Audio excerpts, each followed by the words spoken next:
السلام علیکم. ہم پچھلے لیکچر میں فنکشنل ماڈلنگ کے اوپر بات کر رہے تھے اور فنکشنل ماڈلنگ کے حوالے سے ہم نے ڈیٹا فلو ڈائیگرام اور ڈیٹا ڈکشنریز کے اوپر بات کی تھی کہ ان دو چیزوں کو یوز کر کے ہم فنکشنل ماڈلنگ کے مختلف ٹیکنیکس کو اپلائی کر سکتے ہیں. ہم نے ٹیکنیکس کی بات نہیں کی تھی. آج ہم دیکھیں گے کہ کون سی مختلف ٹیکنیکس ہیں جو کہ فنکشنل ماڈلنگ کے لیے یوز ہوتی ہیں، اور پھر ہم ان میں سے ایک ٹیکنیک کو اپنی جو کیس اسٹڈی لے کر ہم چل رہے ہیں اس پر اپلائی کریں گے. تو آپ ابھی اسکرین پہ وہ ٹیکنیکس دیکھ رہے ہیں جو فنکشن اورینٹیڈ ماڈلنگ کے لیے یوز ہوتی ہیں. ان کو فنکشن ٹیکنیک بھی کہتے ہیں. فنکشن اورینٹیڈ ماڈلنگ ٹیکنیکس میں سب سے پہلے اسٹرکچرڈ ریکوائرمنٹس ڈیفینیشن ہے، پھر structured analysis and system specification ہے، SASS بھی کہتے ہیں اس کو. اسی طرح ماڈرن اسٹرکچرڈ انالیسس ہے، اور اس کے بعد real time structured analysis and structured design ہے. پھر structured analysis and design technique جس کو SADT کا نام بھی دیا جاتا ہے وہ ہے، اور پھر PSL PSA ہے. ہم اپنی ڈسکشن جو ہے وہ صرف دو ٹیکنیکس پر کریں گے کیونکہ ان سب کو پڑھنا جو کہ ایک دوسرے سے بہت سملر بھی ہیں کا اتنا فائدہ نہیں ہوگا. ہم real time structured analysis and structured design کی ٹیکنیک ڈسکس کریں گے، اور structured analysis and design technique یعنی کہ SADT، ان دو ٹیکنیکس کو ہم ڈسکس کریں گے. پہلے ہم real time structured analysis and design کی بات کرتے ہیں، لیکن اس سے پہلے میں یہ بتانا ضروری سمجھتا ہوں کہ جیسا کہ نام سے اس وقت آپ دیکھ رہے ہیں کہ real time structured analysis and structured design ہے. ہم اس کے اسٹرکچرڈ ڈیزائن والے حصے کو ڈسکس نہیں کریں گے کیونکہ وہ حصہ جو ہے وہ ڈیزائن ایکٹیویٹی سے اور ڈیزائن سافٹ ویئر کو ڈیزائن کرنے سے متعلق ہے، اس لیے اس کو ہم چھوڑ دیں گے. ہم صرف ریئل ٹائم اسٹرکچرڈ انالیسس کی بات کریں گے. ایک اور چیز یہ ہے کہ جو ریئل ٹائم اسٹرکچرڈ انالیسس ہے وہ بیسکلی ماڈرن اسٹرکچرڈ انالیسس سے ملتا جلتا ہے، وہ ایک فاؤنڈیشن کے طور پہ ہے.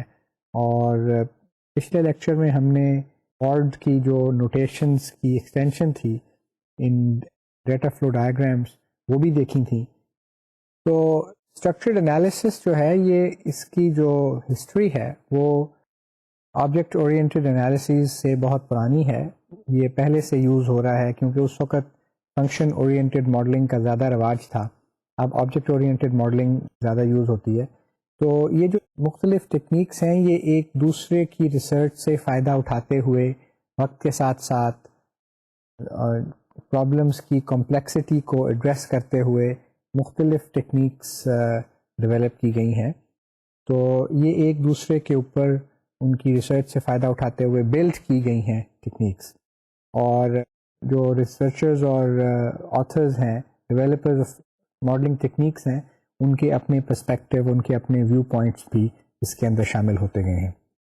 Before we talk about real-time structured analysis, I would like to review the problem that we have taken up as a case study for this course. اس پرابلم کو ہم ڈسکس کر لیتے ہیں. آپ نے اس کا آبجیکٹ ماڈل بھی میرے ساتھ بنایا ہے اور یوز کیس ماڈل بھی بنایا ہے. اب ہم اس کا فنکشنل ماڈل بناتے ہیں. اس پرابلم کے ڈسکرپشن کے بعد پھر میں آپ کو وہ اسٹیپس بتاؤں گا جو کہ ریئل ٹائم اسٹرکچر حوالے سے ہیں. تو پرابلم بیسکلی سمرائز اس کو میں اس طرح کرتا ہوں کہ ایک بینک ہے، اس کے مختلف ATMs ہیں، ایک ڈسٹریبیوٹیڈ نیٹ ورک ہے اور جو وائڈ ایریا نیٹ ورک کے تھرو بینک کے ساتھ کنیکٹڈ ہے. ہر ATM مشین کے اندر ایک کارڈ ریڈر ہے، اس کے اندر ایک کیش ڈسپینسر ہے، ایک کی بورڈ ڈسپلے یونٹ ہے اور ایک ریسیٹ پرنٹر ہے. یہ تو وہ فزیکل ایکسٹرنل اینٹیٹیز ہیں جو کہ ہر ATM مشین کے لیے ہے. اور ATM مشین کو یوز کر کے ایک کسٹمر جو ہے وہ کچھ فنڈز اپنے اکاؤنٹ میں سے ودرا کر سکتا ہے. فنڈز کے بارے میں، اس اکاؤنٹ میں کتنے فنڈز اویلیبل ہیں اس کے بارے میں کوئری کر سکتا ہے، یا دو اکاؤنٹس کے درمیان فنڈس ٹرانسفر کر سکتا ہے، یعنی کہ ایک اکاؤنٹ سے پیسے نکلوا کر دوسرے اکاؤنٹ میں جمع کرا سکتا ہے. اس کو ایک ہی ٹرانزیکشن یعنی ٹرانسفر ٹرانزیکشن کے طور پر ٹریٹ کیا جاتا ہے. اس کام کو کرنے کے لیے، یعنی کہ اس فنکشنالٹی کو، اس فیسلٹی کو پرووائڈ کرنے کے لیے بینک نے اپنے کسٹمرز کو ڈیبٹ کارڈ ایشو کیے ہوئے ہیں، اور ہر کارڈ کے ساتھ بیسک انفارمیشن ہے، کسٹمر کا پرسنل آئیڈینٹیفیکیشن نمبر ہے، اور جو کہ اس کے میگنیٹک اسٹرپ کے اوپر مینٹینڈ ہوتا ہے. اسی طرح اس کارڈ کی ویلیڈیٹی ہے، یعنی کہ اسٹارٹ ڈیٹ، اینڈ ڈیٹ وغیرہ ہے. تو بیسک جو ایڈمن ریکوائرمنٹس ہیں سیکیورٹی کے پرسپیکٹو سے، کسی یوزر کو ویلیڈیٹ کرنے کے پرسپیکٹو سے، وہ نیسیسری چیکس اس سسٹم میں بلٹ ان ہیں. پھر یہ بھی چیک کیا جاتا ہے کہ کیا یہ جب ٹرانزیکشن اپروو کی جائے اس سے پہلے یہ چیک کیا جاتا ہے کہ کیا یہ کارڈ لاسٹ یا اسٹولن تو رپورٹ نہیں ہوا. اس صورت میں اگر وہ کارڈ یوز ہوتا ہے تو وہ کسٹمر کو واپس نہیں دیا جاتا، بلکہ بینک کی جو اے ٹی ایم ہے وہ اس کو کنفسکیٹ کر لیتی ہے. اسی طرح اگر کارڈ جو ہے وہ اپنی میعاد سے باہر استعمال ہو رہا ہے، یعنی کہ جو ایکسپائریشن ڈیٹ ہے اس کے بعد اس کی یوزج ہے، تو اس صورت میں بھی کارڈ جو ہے وہ کنفسکیٹ ہو جاتا ہے. فنڈس کو کسٹمر کو ڈسپینس کرنے سے پہلے ایٹ لیسٹ دو چیزیں چیک کی جاتی ہیں. ایک تو یہ کہ کیا اس اکاؤنٹ میں انف فنڈز اویلیبل ہیں. دوسرے یہ کہ اس اے ٹی ایم میں اتنے فنڈز اویلیبل ہیں یا نہیں. مثلا اگر یہ بھی ہو سکتا ہے کہ اینڈ آف ڈے میں اے ٹی ایم میں صرف 1,000 روپے پڑے ہوں، جبکہ جو ٹرانزیکشن کی ریکویسٹ ہے وہ 5,000 کی ہے، تو اس صورت میں بھی وہ ٹرانزیکشن گو تھرو نہیں کر سکتی. ایک اور کنڈیشن جو ہے وہ بعض بینک سپلائی کرتے ہیں، اور ہم نے بھی اس کو کنسیڈر کیا ہے، اور وہ یہ ہے کہ کیا ایک کسٹمر اپنی ڈیلی کیش لمٹ سے زیادہ تو فنڈز ریکویسٹ نہیں کر رہا. یعنی کہ بعض دفعہ بینکس کہتے ہیں کہ آپ ریگولر کسٹمرز ہیں، آپ صرف ایک دن میں 10,000 روپے نکلوا سکتے ہیں، جبکہ اگر آپ گولڈن کسٹمرز ہیں یا گولڈ کسٹمرز ہیں تو وہ آپ 25,000 روپے تک نکلوا سکتے ہیں. تو آپ کے پاس ہر بینک کی مختلف لمٹس امپوز کی ہوتی ہیں کسٹمرز کے اوپر، depending on their bank account history and other things.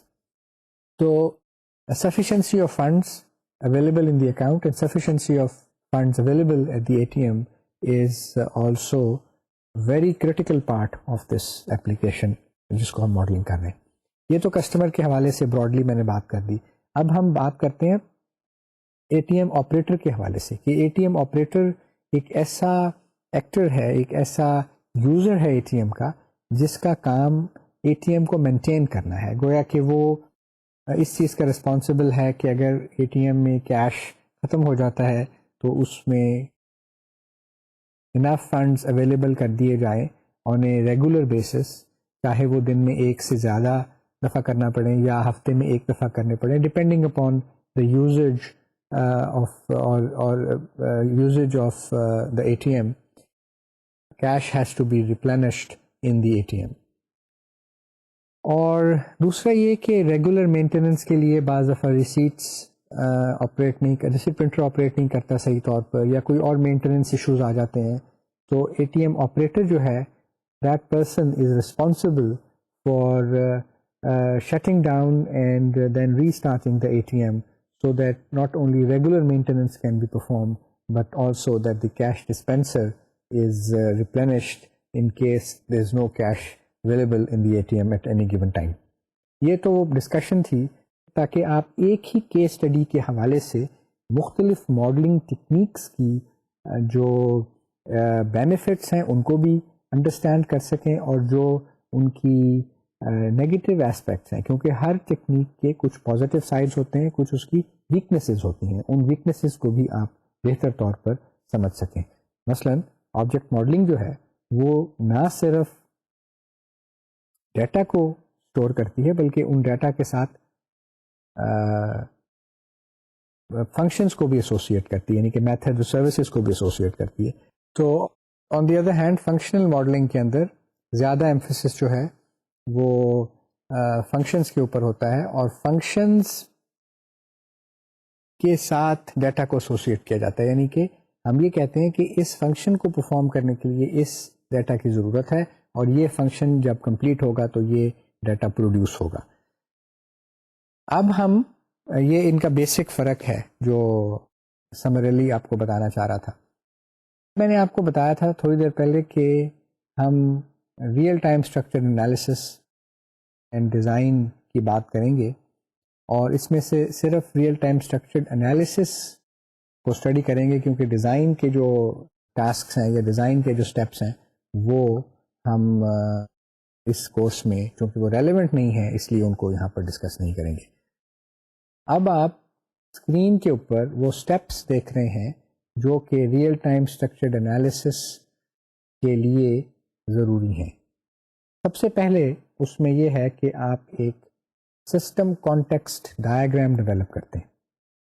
Then you develop the data flow and control flow diagrams. That is you decompose the system context diagram into lower level data flow and control flow diagrams.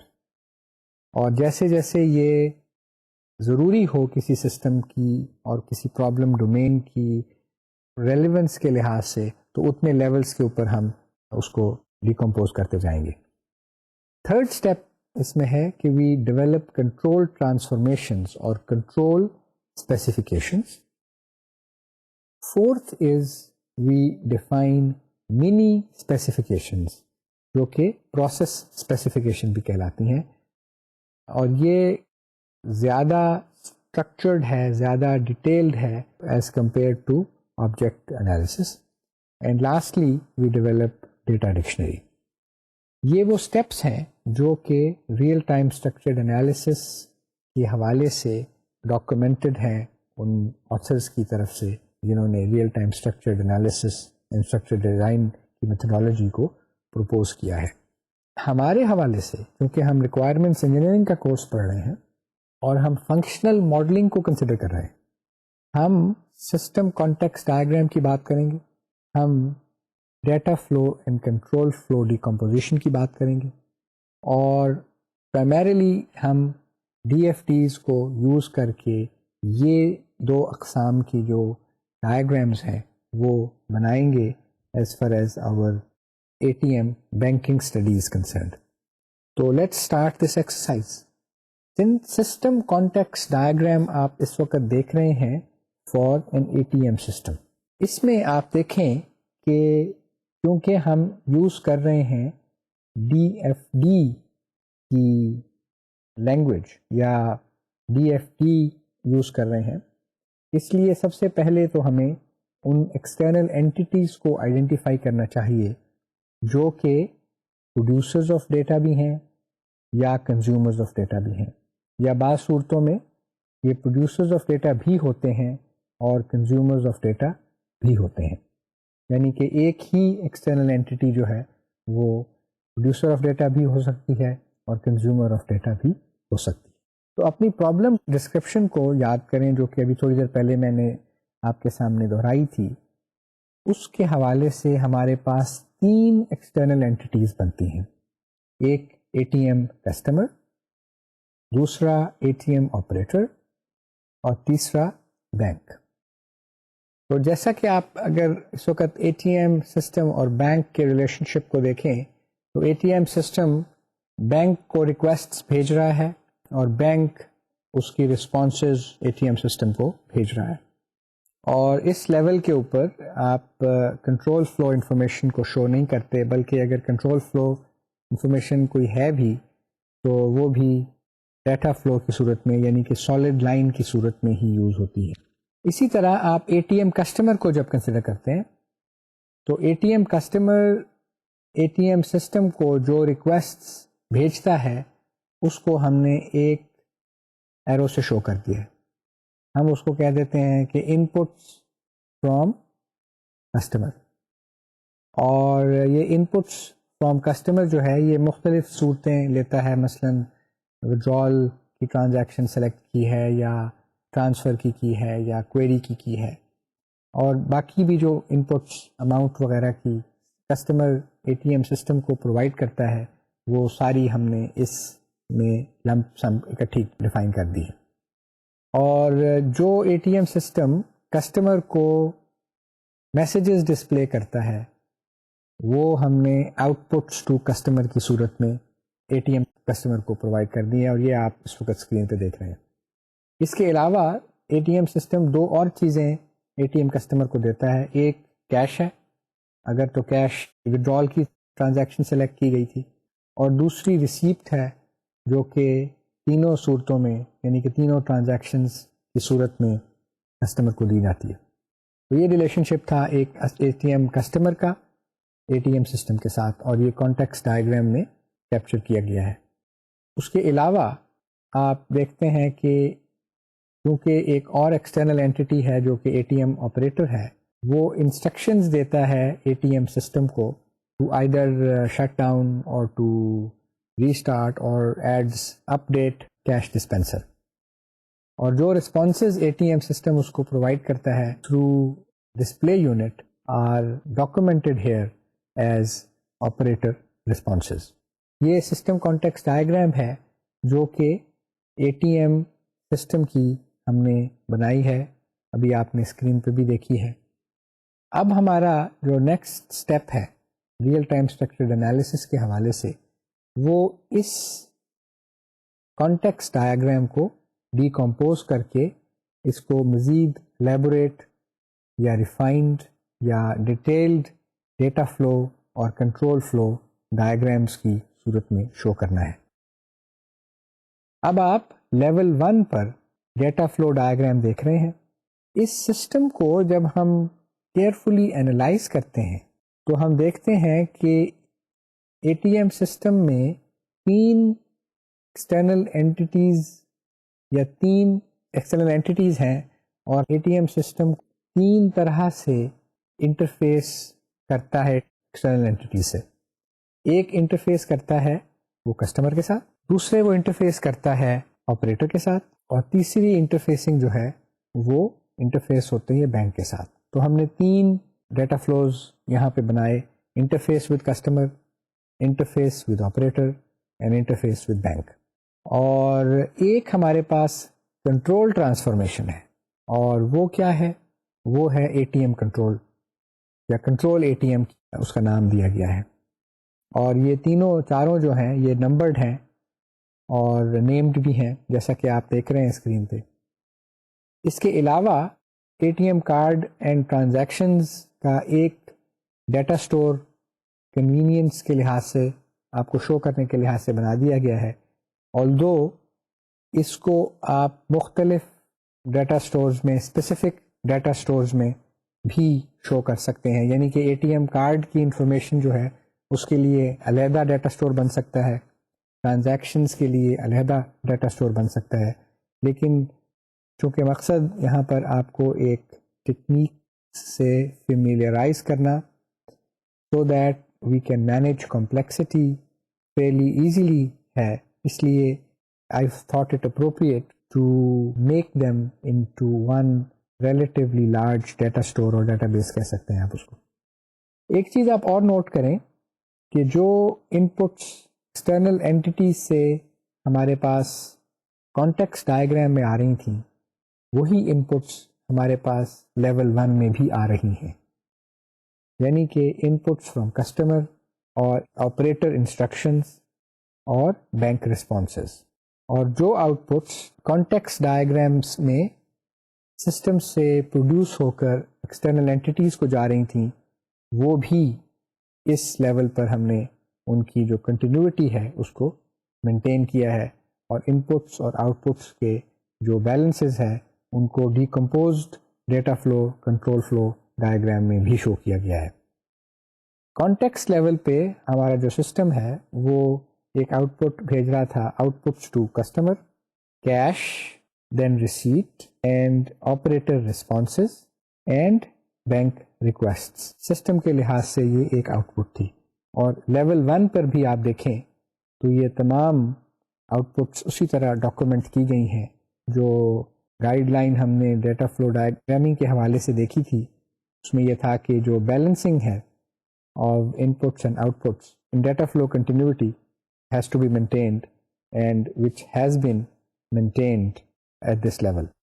At this level, we also see that interface with customer transformation communicates with the control ATM, and it sends messages to control ATM, which are control messages, and control ATM transformation sends messages to customer interface. Similarly, control ATM transformation, which is really the heart of this application because it captures the sequencing of events and timing constraints. So this is really the controlling module as far as the ATM operations are concerned. And it communicates with the interface with operator transformation. It sends messages to operator interface and it receives messages from operator interface. And the control ATM transformation, which is numbered as 1, also communicates with the interface with bank transformation, and it sends messages to bank interface transformation and it receives messages from bank interface. And the interface with bank transformation has been numbered 4, interface with customer has been numbered 2, and interface with operator is numbered 3. Although there is no guideline on how to number these transformations, that is, in which order to number these transformations, but it is fairly convenient to give them numbers according to their, you can say, usage or priority, or some can choose assigning numbers from left to right. You also would note that the interface with customer transformation reads data from and writes data to the ATM card and transactions data store. And so does the interface with bank, which is numbered 4. So data transformation numbered 4, which is interface with bank, also reads data from and writes data to the ATM card and transaction data store or database. So this diagram, which I have explained to you, captures the first level of data flow diagram for the banking system that we are considering. So at level 1, I had shown you the basic decomposition of the context diagram, in which we had decomposed the ATM system into 4 transformations. One was ATM control, which was the control transformation. Second was interface with customer.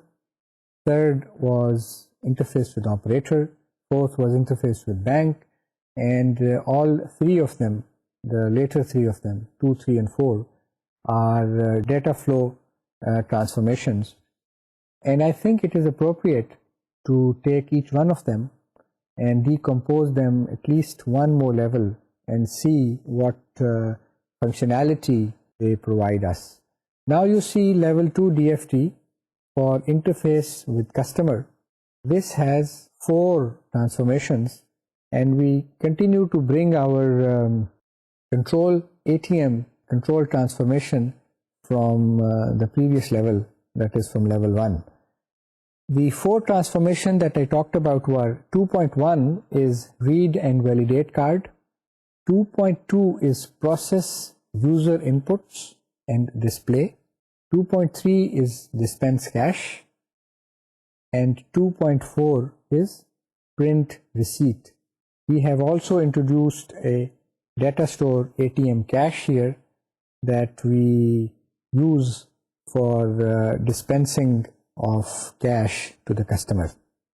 And we continue to use the ATM card and transactions data store that we had initially developed for level 1 modeling.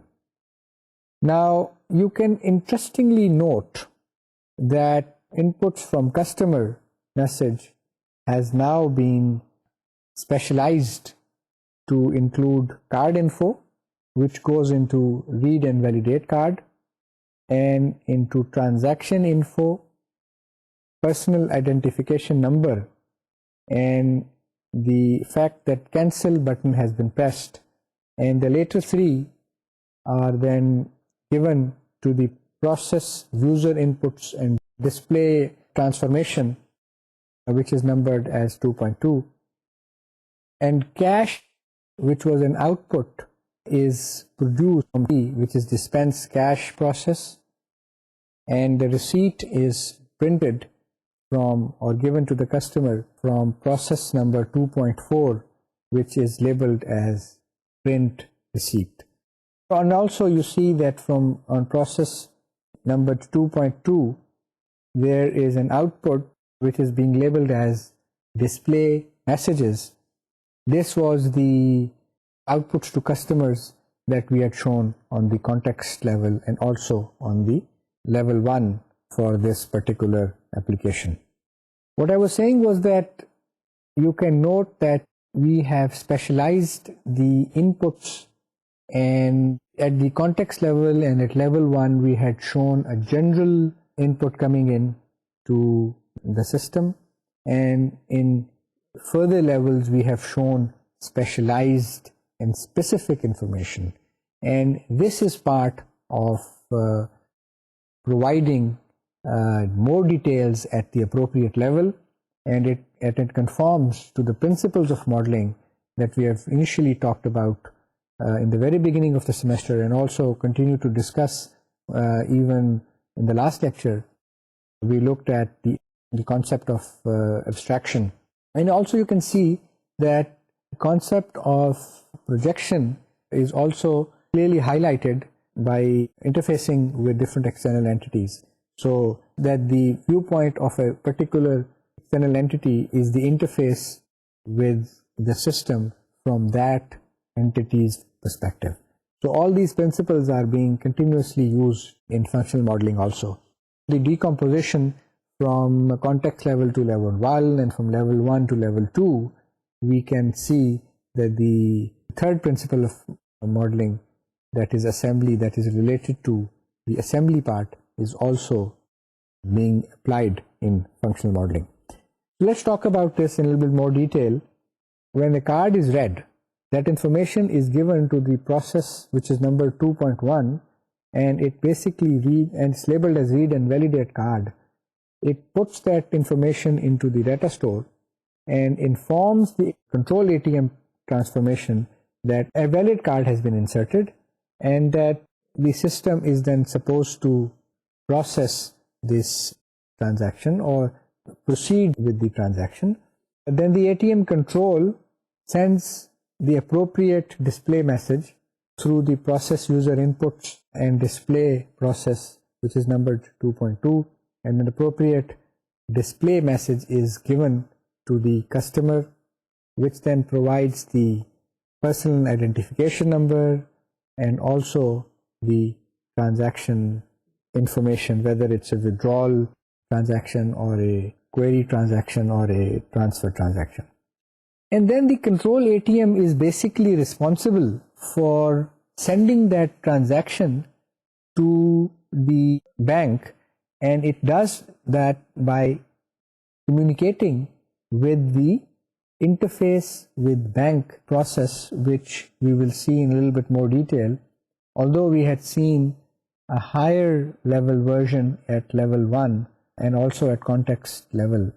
And let's say that the transaction is completed satisfactorily, and the ATM control then sends a control message to the dispense cash process, which is numbered 2.3 here on the screen, on the diagram, and that message says dispense cash, and the dispense cash process gets that much money from the ATM cash and gives it out to the customer, and you can see the cash being dispensed by the ATM. And then the ATM cash data store is updated to reflect the fact that this much money has been subtracted or given out to the customer. So the data store has to be maintained along with this. And once cash has been dispensed, or in case of the completion of the transfer transaction or the query transaction, the print receipt control message is given by the control ATM to print receipt process, which is numbered 2.4. And you can note that the type of transaction and the amounts are all provided to this transformation, that is the print receipt transformation, from the ATM card and transactions data store, because the control ATM does not have this information and it does not deal with anything but control messages and events. It does not deal with discrete data. So that information has to be maintained in a static databases and static data store, and we had that as ATM card and transactions. We introduced that at level 1. And a receipt is printed, and then we probably don't need to continue to keep that transaction information at the ATM side, and that database can then be, or data store can then be nullified and cleared. Now, in case a customer chooses to cancel the transaction, the customer presses the cancel button, which is then sent as an input to process number 2.2, and that process then informs the control ATM that the customer has chosen to cancel the transaction, and control ATM then signals all the appropriate processes to stop their processing, and it sends a display message for the customer, informs the read and validate card to eject the card. Now, in case the bank determines that this card has been reported as lost or stolen, so in that case the ATM control is notified and it sends a confiscate card message to the read and validate card, which basically confiscates the card, and the ATM control also sends an error message or an information message to the process number 2.2, which is process user inputs and display, so that this fact can be displayed on the screen and the customer can be duly informed. And once the transaction has been successfully completed, or if the system determines that not enough cash is available, in that case the card is ejected and the transaction is completed. As I've already said, that if the customer chooses to cancel the transaction, in that case also the card is ejected and the transaction is halted wherever it is, and no cash is dispensed. The bank accounts remain the same as they were at the beginning of the transaction. Now, we were just talking about level 2 DFTs for the interface with customer process, in which the ATM control basically controls the sequencing and different aspects of interfacing with the customer. That involves initially the insertion of the card and the selection of the transaction type, the entry of PIN and so forth, and then sending this information over to the bank for approvals, and in case the approval is granted, the dispensing of the cash and the printing of the receipt, and then the ejection of the card, and in case of an error condition, or in the case that the card has not been validated, the confiscation of the card, and as an alternative, the cancellation of the transaction. So all of these things were shown at a certain level of abstraction without showing the sequencing issues, because then that is captured in the control transformation. We had described what the system does, that is, what issues, what messages, what kind of data is, or what data is exchanged between the customer and the ATM system. Now what we will do is we will talk about another level 2 diagram, which is interface with operator. And here again, this is a level 2. We have decomposed the process 3, which was interface with operator, into 3 detailed processes. 3.1 is process operator inputs, 3.2 is display messages, and 3.3 is update ATM cache data stores. And we have also brought control ATM, which is numbered as 1. This is really the heart of the ATM system because it controls the sequencing of events. And also you need to note that the operator instructions which were input to the system from the external entity operator have now been specialized as shutdown ATM or restart ATM. And it also shows the amount of cache, that is the messages that are coming from the operator, the amount of money put into the databases and so forth. And the operator responses continue to be shown as operator responses because they are basically display messages. And so we have maintained the balance of inputs and outputs, although we are at level 2, but we are providing more detailed information and very specific data that will help us in understanding this domain or this application very clearly. Let's talk about the 3 processes. 3.1 is process operator inputs. It takes either a restart ATM or a shutdown ATM message input from the operator. It sends that control to the control ATM, and the control ATM then takes necessary action to shut down the ATM. It sends display messages to the display unit saying that the ATM is not available at this time for transactions. And if any maintenance is required, the operator performs that maintenance manually.